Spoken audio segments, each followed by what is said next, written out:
کہ جی آج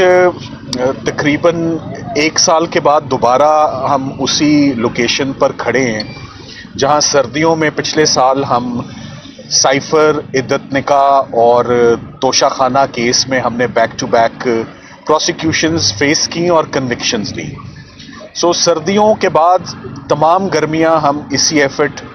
میں ہم رہے اور کامیاب رہے اس ایفرٹ میں کہ جب ان کنوکشنز کی کریکٹنس ہائی کورٹ نے چیک کی تو ان سب میں عمران خان صاحب اور ان کی اہلیہ کو ایکویٹل ان کو ملا اور وہ باعزت بری ہوئے ان تمام کیسز سے.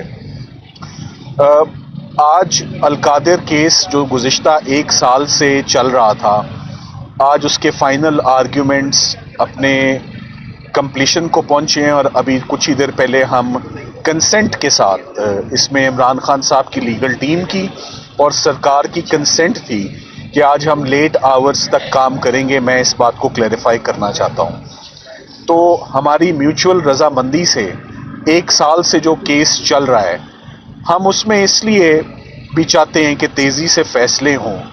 کیونکہ پیٹرن یہی دیکھا ہے انفارچونیٹلی کہ نیچے ٹرائل کورٹس میں ہم جہاں بھی پیش ہوتے ہیں صرف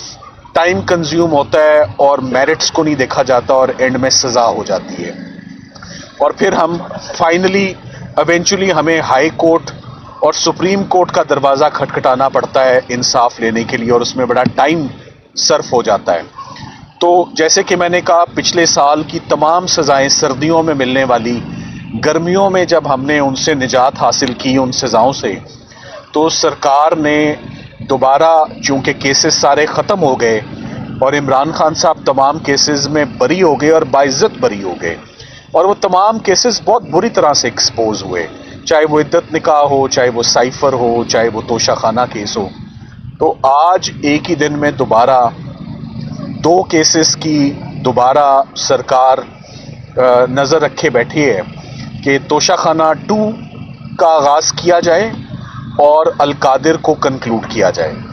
میں آج عدالت میں ہونے والی یا ایویڈنس میں جو چیزیں آئیں وہ میں کچھ باتیں ضرور شیئر کرنا چاہوں گا کیونکہ اس سے پہلے میں نے القادر کے اوپر کبھی بھی میڈیا سے بات نہیں کی یا عمران خان صاحب کا موقف کیا رہا ہے وہ کبھی بھی آپ کے آگے نہیں رکھا. سب سے پہلی بات تو یہ کہ جب بھی ہم میڈیا کے قریب سے بھی گزرتے ہیں تو وہ ایک سوال پوچھتے ہیں کہ 190 ملین پاؤنڈ کے کیس کا کیا بنا. تو پہلے میں اس بات کی وضاحت کر دوں کہ جو اماؤنٹ آیا وہ 190 ملین نہیں، وہ 171 ملین پاؤنڈز تھا اور وہ amount supreme court of Pakistan کے اکاؤنٹ میں ملک ریاض کی فیملی کی طرف سے وہ اماؤنٹ آیا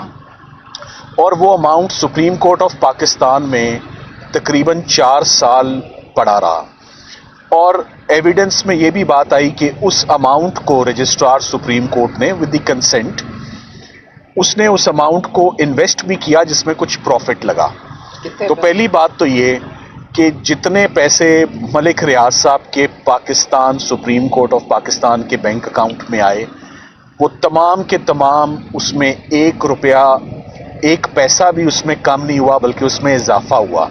اور اضافہ ہونے کے بعد آج بھی وہ تمام پیسہ حکومت پاکستان کے پاس ہے. نہ اس پیسے کا 1 پیسہ عمران خان صاحب کی جیب میں آیا، ان کی اکاؤنٹ میں آیا یا ان کے القادر ٹرسٹ میں آیا، ایسا کبھی نہیں ہوا. تو for the sake of clarification یہ پیسہ یو کے نے ملک ریاض کی فیملی کا فریز کیا، یو کے نے ان کا پیسہ ڈی فریز کیا اور یہ بات ثابت نہیں ہو سکی کہیں پر بھی کہ جو پیسہ یو کے نے فریز کیا وہ پروسیڈز آف کرائم تھا یا فروٹس آف پوائزنس ٹری تھے. جب اس کا کوئی ایویڈنس اور ثبوت ہی پاکستان کے پاس موجود نہیں تو فار آل پرپزز وہ ملک ریاض کا لیجیٹمیٹ اور لیگل پیسہ ہوگا جس پہ کسی کرمنل کورٹ کا کوئی کلیم نہیں ہوگا. وہ پاکستان آیا اور پاکستان حکومت پاکستان کے پاس وہ تمام پیسہ موجود ہے. میں ساتھ ہی ساتھ آپ کو یہ بتاتا چلوں کہ آج ہم نے عدالت کو یہ بات بتائی کہ ادھر 2 پارٹیز پروسیکیوٹ ہو رہی ہیں، ملک ریاض صاحب اور ان کی فیملی، ادھر سے عمران خان صاحب اور ان کی اہلیہ اور کچھ لوگ اور جو ایسوسیٹڈ ہیں جس میں مرزا شہزاد اکبر صاحب ہیں اور ساتھ میں زلفی بخاری صاحب بھی جو ہیں وہ بھی پروسیکیوٹ ہو رہے ہیں، مگر ان کو پروکلیمڈ اوفینڈر قرار دیا ہے کہ وہ پاکستان میں موجود نہیں ہے۔ عمران خان صاحب کے حوالے سے بتانے سے پہلے ہم نے عدالت کو یہ بات آج بتائی کہ ملک ریاض صاحب اور ان کی فیملی، ہمیشہ سے ہم نے یہی دیکھا ہے ایز پاکستانی سٹیزنز کہ فلنتھراپی کے کام میں، ڈونیشن کے کام میں، کار خیر کے کام میں، چیریٹی کے کام میں، سوشل ورک کے کام میں اور ہیومینیٹیرین کازز میں ملک ریاض کی فیملی نے ہمیشہ بڑھ چڑھ کے حصہ لیا اور انہوں نے خود لیا، اس میں کوئی دو رائے نہیں ہے۔ چاہے زلزلہ ہو، چاہے فلڈز ہوں، چاہے دسترخوان ہو، ہم چلتے پھرتے دیکھتے ہیں کہ کون اللہ تعالیٰ کی مخلوق کے لیے کام کرتا ہے، تو ملک ریاض صاحب کی فیملی نے ہمیشہ کام کیا ہے۔ عمران خان صاحب کے اوپر بات کرتے ہوئے ہم نے کورٹ کو آج اسسٹ کیا کہ کرکٹ کا میدان چھوڑتے ہی عمران خان صاحب نے سوشل ورک پہ اپنا سارا فوکس اور اٹینشن ڈائیورٹ کی۔ State of the art cancer hospital انہوں نے لاہور میں شوکت خانم کے نام سے بنایا۔ پورے پاکستان کا اس پر اعتماد ہے، پوری دنیا کا اس کے اوپر اعتماد ہے، اس کے علاج پر بھی۔ اور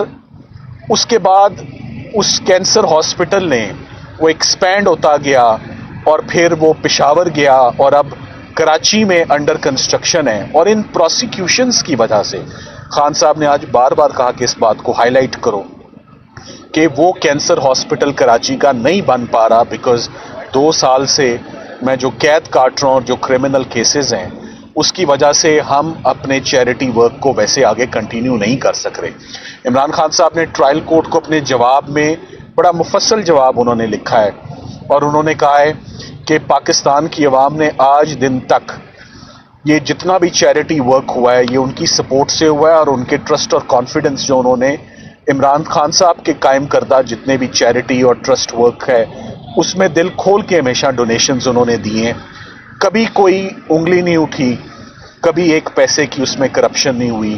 اور وہ بہت سموتھ آپریشنز ہوتے رہے۔ ورنہ اگر کوئی مالی بے ضابطگیاں ہوتی یا کوئی امبیزلمنٹ یا مس اپروپریشن کا کیسز ہوتے تو میرا خیال ہے سب سے پہلے شوکت خانم ہاسپٹل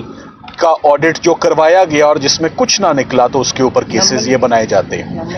سو شوکت خانم ہاسپٹل کے ساتھ ساتھ ہیلتھ کیئر میں عمران خان صاحب نے بہت کام کیا، اور اس کے بعد نمل ایجوکیشن کا پروجیکٹ بھی جو ہے اس a prestigious institute, world renowned institute Namal university, وہ بھی ایک ساتھ ساتھ پیرلل چل رہی تھی۔ اب سرکار نے اپنا کیس کیا بنایا؟ سرکار نے اپنا کیس یہ بنایا کہ عمران خان صاحب نے ملک ریاض اور ان کی فیملی کی مدد کی کہ وہ پیسہ پاکستان لے آئیں، اور اس کے بدلے ملک ریاض صاحب نے عمران خان صاحب کو القادر یونیورسٹی ٹرسٹ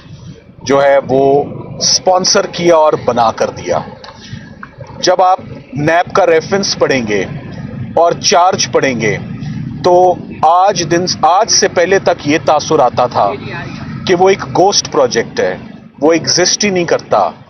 کوئی زمین جو ہے وہ اس کو ہڑپ کر لیا گیا ہے، پیسے کھا لیے گئے ہیں۔ مگر جب ایویڈنس ریکارڈ ہوا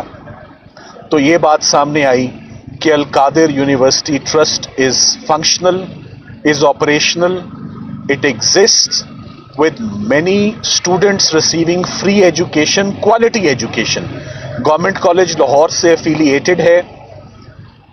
لمس کی فیکلٹی وہاں پر آتی ہے، اور اس کو ملک ریاض صاحب نے جو لینڈ گفٹ کیا اور اس کے بعد اس کو سپانسر کیا، اس کی کنسٹرکشن کو، اور وہاں پر فرنیچر اور اسٹوڈنٹس کے لیے جو سہولیات اویلیبل ہیں۔ سو کہنا ہم یہ چاہ رہے ہیں کہ چیریٹی ورک اور ہیومینیٹیرین ورک اگر اس نے بھی پولیٹیکل وکٹمائزیشن کی زد میں آنا ہے تو یہ بڑا انفارچونیٹ ہے۔ تو اس کے بعد کوئی بھی پاکستان میں سوشل ورک کرنے سے بھی اجتناب کرے گا اور گھبرائے گا اور ہیزیٹیٹ کرے گا کہ اس کے اوپر بھی کرمنل کیسز بن جاتے ہیں۔ یہ میں اس لیے کہہ رہا ہوں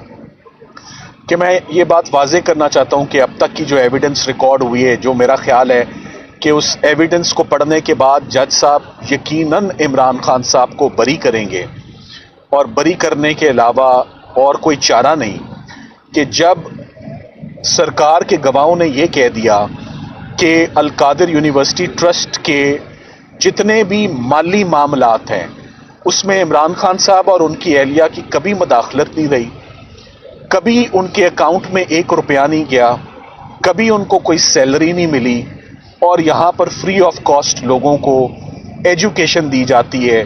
جیسے نمل میں دی جاتی ہے، جیسے شوکت خانم میں لوگوں کے مفت علاج ہوتے ہیں۔ عمران خان صاحب کو میں نے خاص طور پہ 3 موقعوں پر خاص طور پہ میں نے ان کو اپسیٹ دیکھا ود دی پروسیکیوشنز۔ وہ کون کون سی پروسیکیوشنز تھیں گزشتہ 2 سالوں میں وہ میں ضرور بتانا چاہوں گا۔ جب ذل شاہ کا مرڈر ہوا تو بہت اپسیٹ ہوئے کہ یہ ہمارے ساتھی کو مار کے انہوں نے ہمارے اوپر مقدمہ ڈال دیا۔ That was an upsetting moment for ہم وچ آئی سو۔ اس کے بعد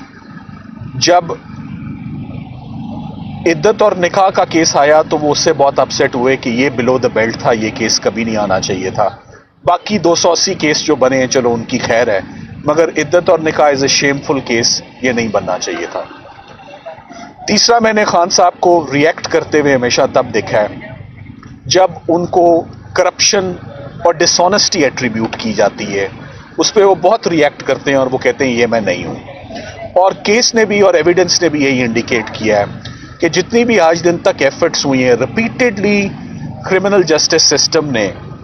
280 کرمنل کیسز جو خان صاحب کے اوپر رجسٹر کیے ہیں اس میں سے سلیکٹ کر کے 5 کیسز کو آئیڈینٹیفائی کیا کہ یہ دی بیسٹ کیسز ہیں۔ وہ سائفر تھا، وہ توشہ خانہ تھا، وہ عدت نکاح تھا، وہ القادر تھا۔ پچھلے سارے کیسز ختم ہو گئے ہیں تو اب 2 نئے کیسز آ گئے ہیں۔ ہم امید کرتے ہیں کہ جو آج ہم نے اسسٹنس دی ہے، میں بہت کانفیڈنس سے آپ کو کہہ رہا ہوں کہ ان کیسز میں ایکویٹل ہی وہ ڈیزرو کرتے ہیں اور ایکویٹل ہی ہونا چاہیے۔ دیکھنا یہ ہے کہ کیا جج صاحب اس تمام ایویڈنس کو ویسے اپریشیٹ کرتے ہیں جیسے انہیں کرنا چاہیے، یا ایک دفعہ پھر ہمیں وہی سردیاں یہاں گزارنے کے بعد ساری گرمیاں ہم اسلام آباد ہائی کورٹ کے چکر لگاتے رہیں کہ وہاں پر ہم ایکویٹل جو ہے وہ لیں۔ عمران خان صاحب اور ان کی فیملی نے اس پورے القادر ٹرسٹ میں 1 روپے کا بھی کوئی بینیفٹ یا فائدہ نہیں لیا۔ انہوں نے آج دن تک انہوں نے کہا میں 20 سالوں سے میں یہ سوشل ورک کر رہا ہوں اور یہ میں سوشل ورک کرتا رہوں گا ریگارڈلیس آف دیز پروسیکیوشنز۔ مجھے یہ پروسیکیوشنز نہیں روکیں گی کہ میں جو خیر کا کام میں جو کر رہا ہوں وہ ہوتا رہے۔ ہم نے عدالت کو بتایا کہ القادر یونیورسٹی ٹرسٹ کیس میں نیب کے جتنے بھی آج دن تک کیسز آئے ہیں سب سے پہلے یہ چیز دیکھی جاتی ہے کہ حکومت پاکستان کو نقصان اور لاس کیا ہوا ہے۔ سرکار نے بتایا کہ حکومت پاکستان کو کوئی نقصان نہیں ہوا، کوئی لاس نہیں ہوا، بلکہ جو پیسے تھے وہ تھوڑے بڑھ گئے ہیں کم ہونے کی بجائے۔ سو لاس بھی کوئی نہیں ہوا، میاں بیوی نے بھی کوئی فائدہ نہیں لیا، کوئی اماؤنٹ نہیں لیا، اور ایک چیریٹی کا humanitarian work remote area of Pakistan میں لیس پریویلیج اسٹوڈنٹس کے لیے جو جاری ہے اس کو ڈسٹرب اور ڈسرپٹ کیا گیا ہے۔ اکاؤنٹس فریز ہیں، اسٹوڈنٹس مشکلات کا جو ہے وہ سامنا کر رہے ہیں۔ تو امید کرتے ہیں کہ ایٹ لیسٹ اس کیس میں جج صاحب جب منڈے کو تشریف لائیں گے تو جو ہم نے رات تک محنت کی ہے اور اس کیس کو بری طریقے سے دوبارہ ایک دفعہ ڈیمولش کیا جیسے پچھلے کیسز کو ڈیمولش ہوئے ہیں، کہ وہ اس میں ایکویٹل، آنریبل ایکویٹل یہیں پر ہمیں اناؤنس کریں، نہ کہ ایک دفعہ پھر ہمیں اسلام آباد ہائی کورٹ کا دروازہ کھٹکھٹانا پڑے اور انصاف مانگنا پڑے۔ Thank you very much.